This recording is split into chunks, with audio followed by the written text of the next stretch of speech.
Olá, hoje vamos para mais uma aula. Hoje o tema é gauchismo. É um tema que tem relação com o pensamento social brasileiro no sentido de que a gente vai explorar um regionalismo, uma regionalidade, tá? E um pouco das implicações que isso traz, no sentido de que essas regionalidades têm também construções históricas, né? Assim como toda a história do pensamento social brasileiro, como já sabemos. Tá? Então, o que é ser gaúcho, né? A gente tem essa questão importante, assim, que parece tão óbvio, às vezes, para quem é morador do Rio Grande do Sul, e fica um pouco difícil de compreender de fora. Né? Esse é um assunto que, quando a gente debate em sala de aula, sempre traz essas distintas posições, dependendo de onde a pessoa vem, qual a sua origem, né? Então, o gaúcho, ele é esse... Claro, estou falando de maneira genérica, né? Tem essa questão, assim, da bravura, do orgulho, da terra, da tradição, da exclusividade, não? Uma coisa, assim, que tem uma certa peculiaridade, assim, de um sentimento, né? Ou que se julga peculiar. Tá? Então, para a gente começar a falar um pouco mais sobre isso, eu vou mostrar um vídeo de uma pesquisa que o Grupo RBS fez alguns anos atrás sobre o que é ser gaúcho. Os motores aqui. Vamos lá. Aurora precursora. O orgulho de ser gaúcho é ser correto e sem luxo, em qualquer situação, nas intempéries da vida, seguir de cabeça erguida, nunca perdendo o padrão. O precursor da liberdade. Ser gaúcho pra mim é... Vocês cortam? Não. Eu acho que se o país todo fosse gaúcho, era muito melhor do que é.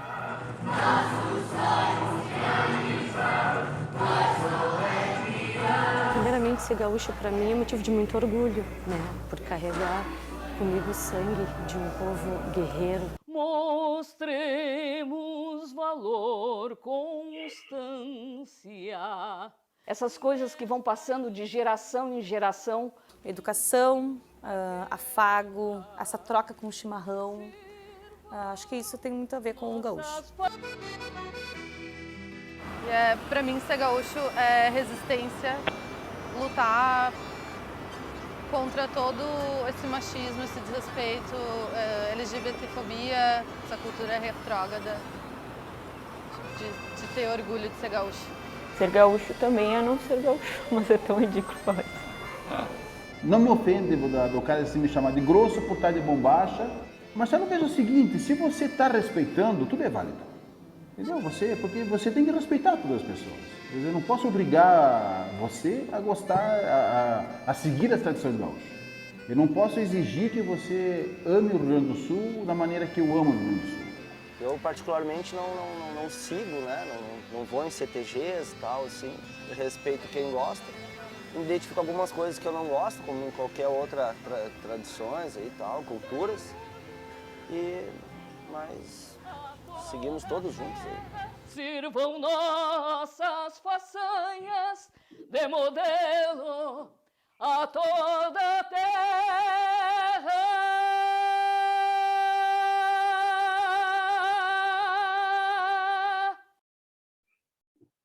Sustento nota.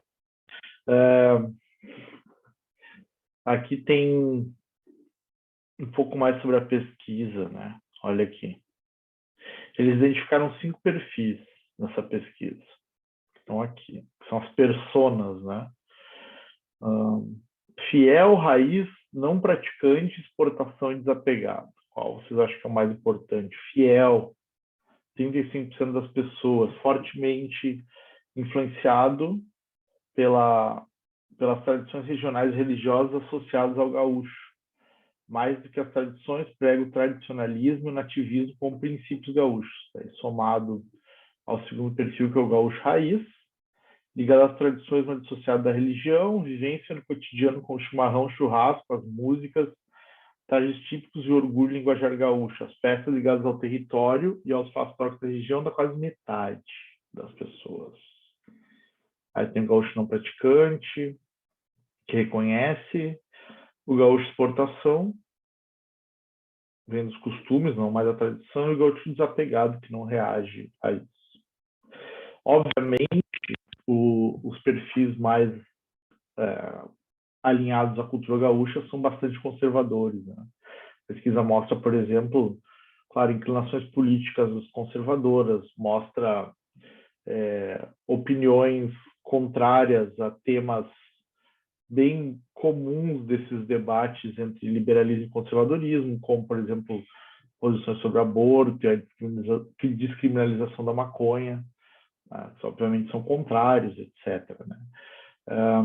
A pergunta que fica, né, que é interessante, que pouca gente se faz, é por quê? Como e por que 50% das pessoas, ou cerca de 50%, em 2017, faz um tempo, mas não tanto tempo, se disseram apegadas a essas tradições gaúchas, né? Será que essas tradições gaúchas representam realmente quem somos, de fato, ou quem fomos? E se não representam, de onde elas vêm? Essa é uma pergunta tão interessante e que pouca gente se faz. Tá? E é um pouco do que a gente vai abordar na aula de hoje aqui, né? Então, os textos que eu coloquei de leitura, o primeiro deles, ele é um texto mais curtinho, assim, que faz uma analogia um pouquinho com a ideia da tradição inventada, como se de fato essa aura, essa memória que a gente supostamente tem sobre o que é ser gaúcho, esse resgate, não é de fato um resgate, mas sim uma mitificação do passado. É como se a gente, na verdade, tivesse glória de tempos que não vivemos, ou algo parecido com isso, né? Então, nesse texto que chama Gauchismo, Tradição Inventada, Renata Menache, ela vai começar dizendo que o gauchismo é uma ideologia, basicamente, né? Como uma ideologia, ele serve a alguma coisa. Ela vai daí traçar ali, a partir do óleo, vem alguns paralelos interessantes, né? Como o início do culto ao gauchismo, em 1898, com a primeira agremiação tradicionalista, e a criação do primeiro CTG, o 35, que tem um nome em alusão à Revolução Farroupilha, de 1835, foi criado em 1948 em Porto Alegre. E ela vai comentar que esse CTG, na verdade, não foi criado por filhos de estancieiros ou por pessoas que tinham vivido, de fato, esse passado no campo, né? E sim por jovens estudantes que estavam na capital e que já tinham saído descendentes de pequenos proprietários rurais e que já tinham saído de um campo que já estava transformado, né? Já estava vivendo um período de mecanização. Tá? Então, vai dizer que um pouco do gauchismo é essa dialética entre o velho e o novo, que de fato não se tem essa busca, esse passado puro, ele não está na raiz do movimento tradicionalista. Já é algo interessante se pensar. Depois a autora faz uma referência, então, um paralelo com a cultura escocesa, né? Um texto que fala sobre as Highlands, que são lá as terras altas, ou as Highlands mesmo, que além de ter o melhor whisky do mundo, os melhores whiskies do mundo, sem dúvida nenhuma, seria também o berço dessa cultura mais original escocesa, que envolve o kilt, a gaita de fole, etc. Né? E a autora vai mostrar como o kilt, na verdade, é uma roupa moderna, e aí desenvolve um pouco um paralelo com a bombacha, né? Falando que a bombacha foi adotada pelo gaúcho na Guerra do Paraguai a partir do excedente que a Inglaterra tinha desse tipo de vestimenta que foi criada e adaptada para o deserto, né? Que nem as calças lá que se usa no Saara, no Marrocos, etc., que tem muita similaridade, na verdade, com a bombacha, né? Então, é uma história curiosa. E aí chegamos, então, que para mim é o filé, tá? Que é o Ciro Martins. O Ciro Martins. Ciro Martins, escritor gaúcho, ele vai escrever a trilogia do Gaúcho a Pé, tá? Que é composta pelo Sem Rumo, Porteira Fechada e A Estrada Nova. 3 livros, constantemente estão aí como leitura obrigatória do vestibular, porque são livros que são muito impactantes. O Ciro Martins é difícil de ler, não porque seja difícil de ler no sentido da dificuldade em se engajar com o texto, é difícil de ler porque é incômodo, né? Incomoda, desloca, os personagens, eles estão sempre no perrengue, é muito difícil, né? Porque o que basicamente está colocado, né? E que é o que a Elizabeth Lara vai explorar no texto dela sobre a desideologização do gaúcho na obra de Ciro Martins. Vai dizer que, olha, o que o Ciro Martins faz, basicamente, é acabar com esse mito do gauchismo, é expor, né? Fazer a fratura exposta nesse mito do gauchismo. E a autora vai fazer algum resgate aqui de onde surgiu, né? Então, antes de falar de como o Ciro trabalha contra isso, né? Então, primeiro, até 1930, esse regionalismo gaúcho era impregnado de romantismo. Essa visão do gaúcho como uma pessoa repleta de qualidades, esse habitante da campanha, né? Que anda livre sobre o cavalo imponente de cabeça erguida, que é dono da imensidão, né? Que divide seu tempo entre a lida e a guerra, né? Então, lidando aí com a terra, com o desafio de cuidar da terra, né? E com a guerra, com a proteção das suas fronteiras, da sua terra, né? Esse misto de guerreiro e campeiro, essa figura assim que estufa o peito, né? Que tem no próprio trabalho, o próprio trabalho é um desafio, né? Laçar o gado, e um trabalho pesado que exige muito, né? E isso tudo para a autora traz assim muitos elementos de mitificação e mistificação. Ela vai explicar por quê. Na verdade, o que acontece é que essa criação do gaúcho, né? Esse gaúcho, essa figura do gaúcho, ela foi utilizada para atender interesses, né? Porque o que se tem como origem a origem do gaúcho é incerta e obscura. O gaúcho era um personagem meio errante, assim, meio que um vagabundo, um desajustado, né? Mas a partir de um certo momento ele é absorvido como mão de obra barata nas fazendas, né? Especializada, porque era o cara que realmente conhecia os meandros do campo e do trabalho da lida no campo, né? Então, a partir desse momento, se torna interessante para as elites que esse mito seja propagado, né? Porque, de um lado, essas pessoas que trabalham no campo são louvadas e glorificadas, como os gaúchos, né? Mas, por outro, são exploradas e oprimidas. Então, esse mito é muito convincente, ele é utilizado para fazer com que as pessoas sintam parte da sociedade. Normalmente, os mitos e as ideologias, eles têm funções de controle social, basicamente, né? Então, com o avanço da organização das forças produtivas do campo, esse mito adquire nova força, porque é preciso reforçar essa imagem do gaúcho para manter esse trabalhador no campo, engajado, domesticado, né? E aí, durante a Revolução Farroupilha, tem essa transição do gaúcho que se torna soldado, então, né? Que se disciplina na ordem estabelecida e se torna um soldado a serviço do Rio Grande do Sul, essa coisa assim, tá? Sirvam as suas façanhas de modelo a toda a terra, uma coisa assim muito humilde, né? Muito humilde mesmo. Então, a autora vai colocar que é interessante que tem um certo momento, a partir da Revolução de 30, né? Onde a gente tem a ascendência da industrialização E o campo também se industrializa, né? Então o mito ele perde a força, porque tu já não tem mais aquele contingente de pessoas que tu tem que manter atrelado ao teu sistema produtivo e bem domesticadas e de certa forma orgulhosas do trabalho pesado que fazem, tá? Então, de certa forma, esse mito perde a relevância nesse contexto, né? Mas mesmo assim mantém a ressonância até hoje. E isso, para ela ali, ela coloca que é só uma prova de como esse mito foi criado de uma maneira tão convincente. Então, e aí a gente vai chegar no Ciro Martins, né? Ciro Martins, tão interessante, eu gosto tanto desses livros. O Ciro aborda, então, de uma maneira muito direta e clara, né?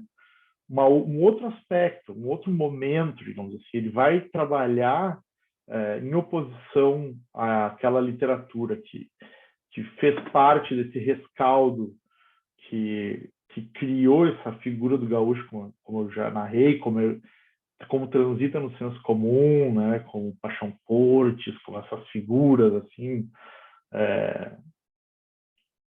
clássicas do gaúcho, né? Ele vai trabalhar então com a decadência, né? Com a decadência dessa cultura do campo. Mas antes disso, ele faz isso também em contraposição a uma outra literatura, que é a literatura gaúcha do final do século XIX, né? Da qual Simões Lopes Neto e Darcy Zambuja são os melhores, digamos assim, os melhores exemplares. Essa literatura regional que ajuda a fortalecer o mito, né? E o mito aqui entendido como bidimensional. De um lado a gente tem um elemento de forma e do outro um elemento de conceito. O elemento de forma, ele é, de certa forma, o mais fácil a ser falsificado, porque ele trabalha com imagens, né? Então, os elementos de forma aqui do gaúcho tem a ver com o quê? Com o churrasco, com o culto aos animais, com as roupas, né? Com os trajes, com o chimarrão, com toda a estética que envolve o gauchismo, né? Os adereços, a faca, o cavalo, né? Tudo isso faz parte desse universo estético da forma esse mito do gauchismo e que são elementos que são transpostos facilmente, né? Nessa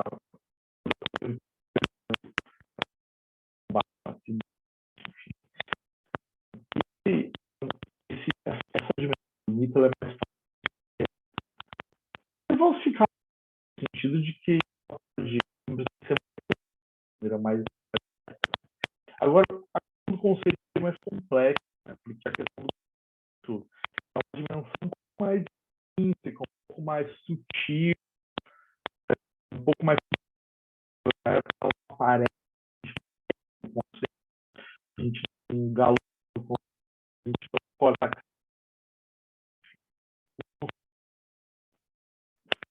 ali, mas tá. E nesse sentido, a literatura é muito importante, assim como a música. A música na tempo, com certeza a música domina esse conceito, né, junto com a imagem. Quais elementos põem do gaúcho que foram explorados por Simões Lopes Neto da Silva? Tem o famoso Gauchês, né, um livro que traz vários elementos lá para o Bal Nunes, né, explora de, por exemplo, a principal questão telúrica, que é a ligação do gaúcho com a terra, enraizamento, coisas assim, com a terra, proteger a terra, trabalhar na terra, ocupar na terra, o horizonte, né? Domina no chão, né? Então, muito do elemento telúrico na cultura gaúcha, tá? Como é um dos eixos centrais, na verdade. E aí, outras coisas que vêm junto, né? A guerra muito ligada ao que? A proteção à terra, né? Então, sempre está muito... As coisas andam juntas, né? E isso também, essa questão da terra, ela é muito funcional, então, da terra e da guerra aos proprietários rurais, obviamente, né? Porque se o gaúcho sente que aquela terra é dele, ele também vai lutar por aquilo, mesmo que não seja de fato dele, como depois o Ciro Martins vai escancarar mais para frente. E o Sener Maricá também, como vou mostrar depois, um cantor aí da música gaúcha. Então a gente tem a terra, a guerra, o cavalo, que traz junto consigo esse mito da liberdade, do ser dono de si, do ir e vir, né? A gente tem a questão do campo, a gente tem esse desafio também constante, que vem do próprio trabalho, essa superação, né? Do trabalho pesado que o gaúcho lida, a bravura, né? Então, todos esses são conceitos que são trabalhados no mito, né? E nos textos literários de maneira muito presente nesses textos clássicos. Bom, Ciro Martins vai vir, então, e vai mostrar outra realidade, vai mostrar o peão decadente, vai mostrar o fim de um ciclo, o fim de uma era, né? A guerra acabou, a industrialização do campo está avançando e o peão não tem mais emprego, né? Então, assim, essa aura de que havia um certo equilíbrio, uma certa harmonia nas relações entre o gaúcho e o proprietário da terra, entre o peão e o estancieiro, ela cai por terra, e o que a gente enxerga é a fratura, né? É a diferença de classe, a fratura, é a pobreza, é a miséria, é a falta, né? A escassez. Então, é muito interessante a figura do gaúcho a pé, porque o gaúcho a pé ele vai direto na jugular do eixo central que mantém o mito vivo, né? Quer dizer o quê? Olha, o gaúcho está a pé. Primeiro, o gaúcho não tem mais propriedade, ele está desterrado, desenraizado, ele está por aí, ele não tem mais a sua terra. Então, a terra não lhe pertence. Por outro lado, ele também não tem mais o cavalo, que é o símbolo da liberdade, da bravura, né? Desse poder de se locomover. Então, o gaúcho está a pé, ele perdeu a terra, ele perdeu o cavalo.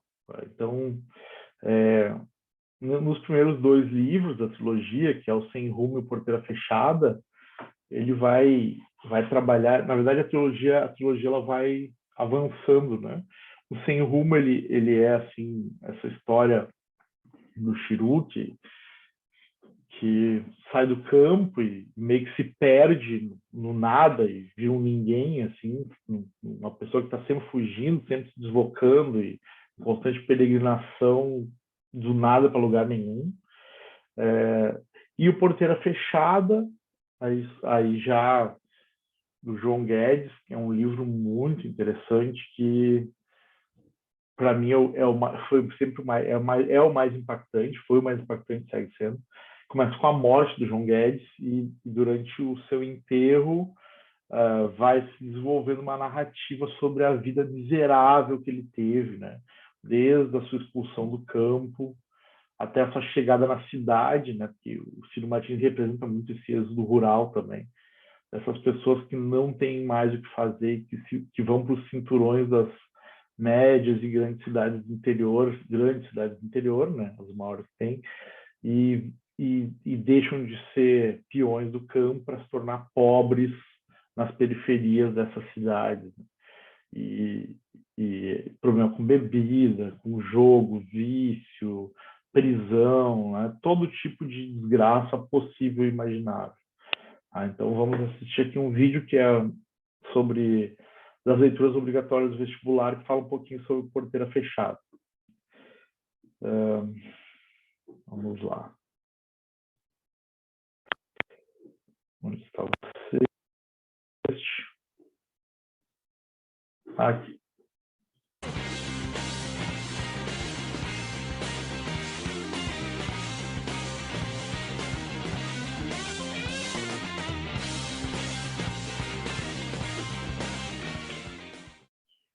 O Multiponto de hoje apresenta uma análise sobre as leituras obrigatórias do vestibular da URGS.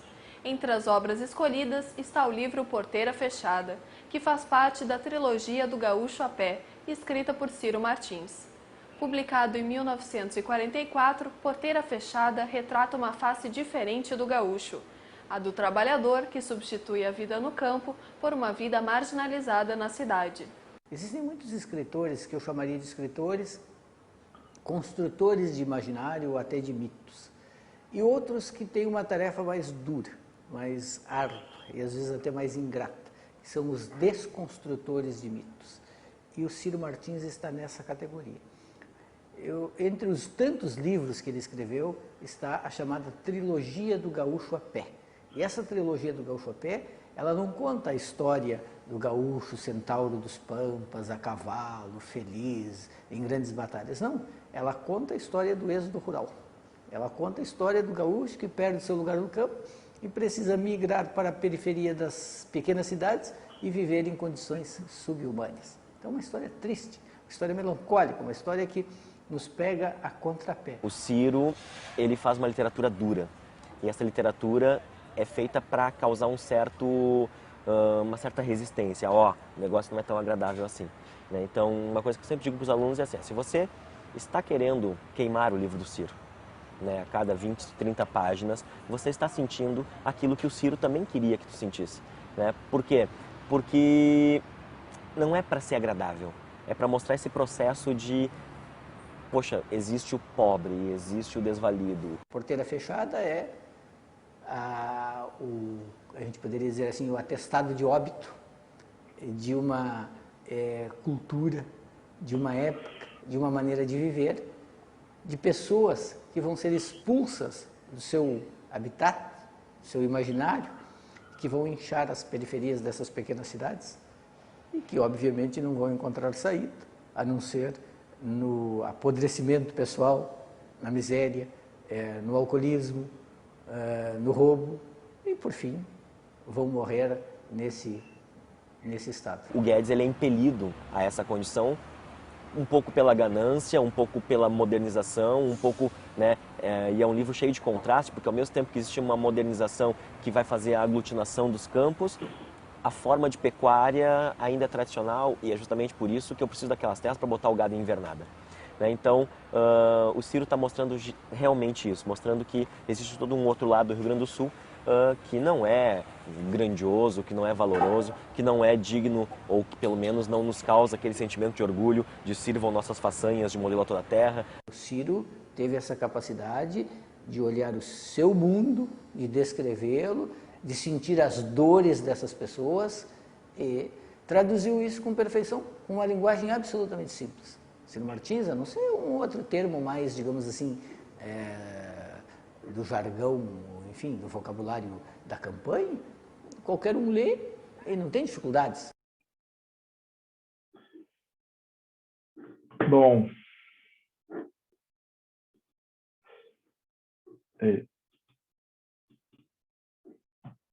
aí um pouquinho sobre o Ciro, né? E agora de mostrar um vídeo, outro vídeo de uma música do Senair Maiká. Senair Maiká é um cantor gaúcho, para quem não conhece, que trabalha com temas mais alinhados com essa perspectiva do Ciro Martins, digamos assim, né? Com essa visão bem menos romantizada do que é ser gaúcho no Rio Grande do Sul. Então vou colocar uma música que se chama João Sem Terra, e que, como o próprio nome já dá uma palhinha, tem muito a ver com Sem Rumo e Porteira Fechada. Vamos lá.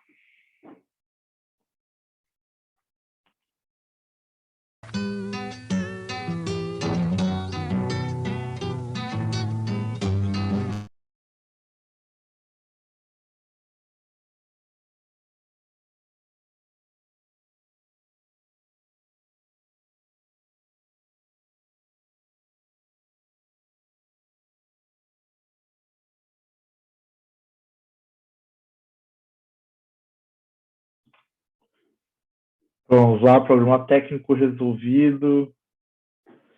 Vamos ouvir o João sem terra.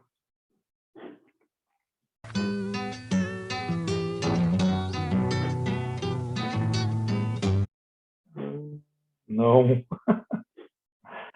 Não deu, minha gente. Que loucura. Tava ouvindo agora.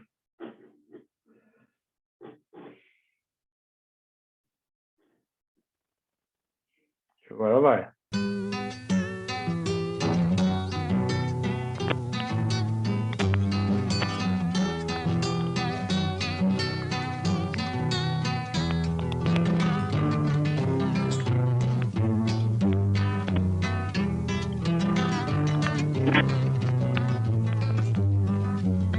Eu me chamo João Sem Terra, morador desta campanha, e fui pra cidade estranha, atrás do sonho ilusório, deixando meu território, de certo meio na canha. Logo na beira do povo encontrei um companheiro, velho amigo João Barreiro, também sem terra e sem casa, que já foi batendo asa na saudação de parceiro.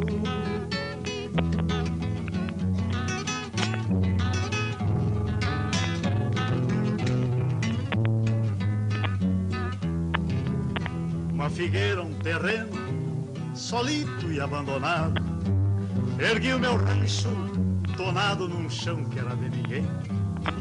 E o João Barreiro também ergueu um rancho barreado.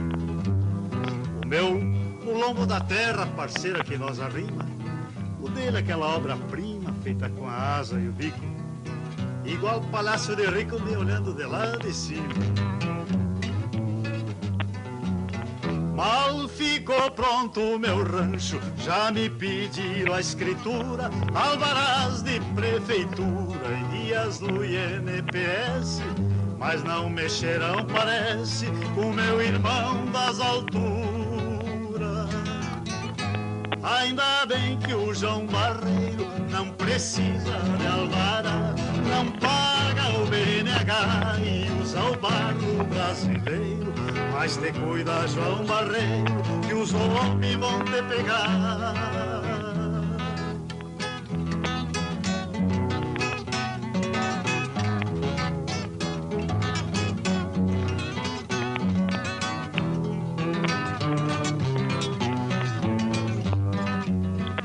Me vim de volta à querência, onde não vão me tirar, e fico a filosofar, mateando ao calor da brasa. Talvez se tivesse asa, pagasse imposto pra voar. Ainda bem que o João Barreiro não precisa de alvará, não paga o BNH e usa o barro brasileiro.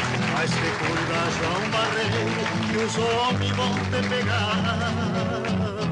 Mas te cuida, João Barreiro, que os homens vão te pegar.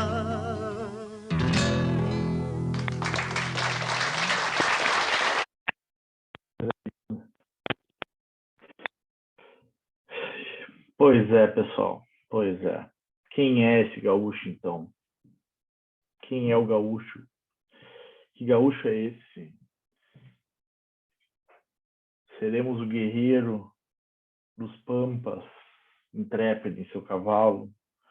Ou somos nós, um povo decadente, que celebra um passado que nunca existiu?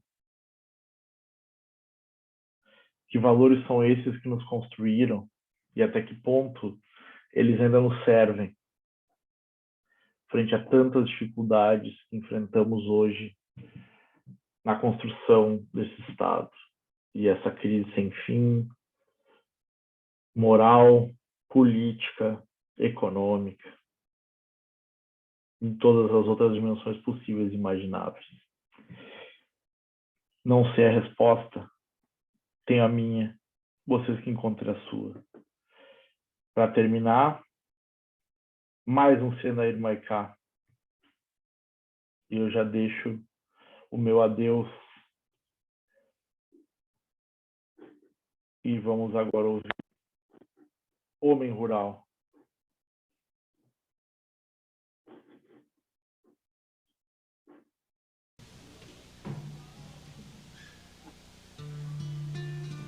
Seu oferecido aos amigos aí da encruzilhada do Natalino.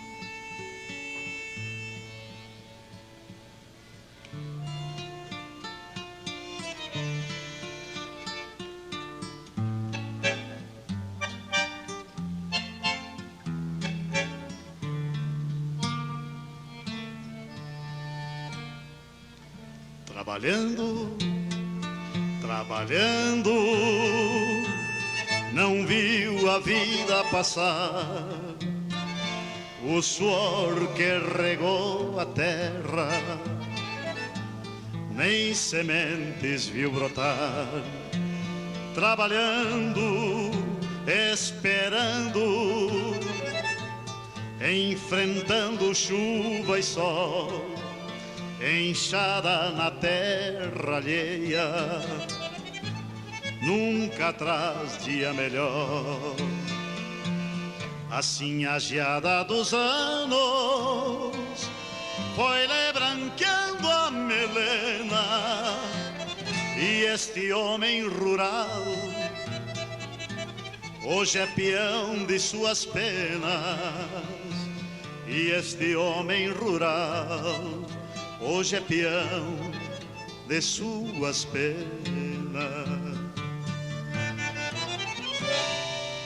E quando as ervas campeiras já não lhe curam as feridas, perdido na capital, na esperança de mais vida, chegou, ficou e esperou por uma mão estendida, porque o deixam tão só, porque lhe negam guarida, porque o deixam tão só, porque lhe negam guarida.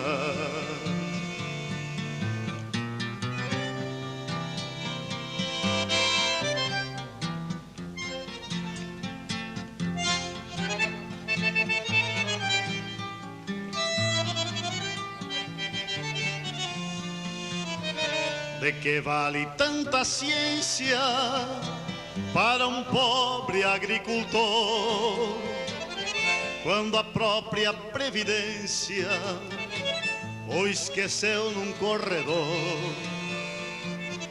Quando a própria previdência o esqueceu num corredor, esperando, esperando, enfrentando chuva e sol, enxada na terra alheia, nunca traz dia melhor. Esperando, esperando, por uma mão estendida, porque o deixam tão só, porque lhe negam guarida, porque o deixam tão só, porque lhe negam guarida.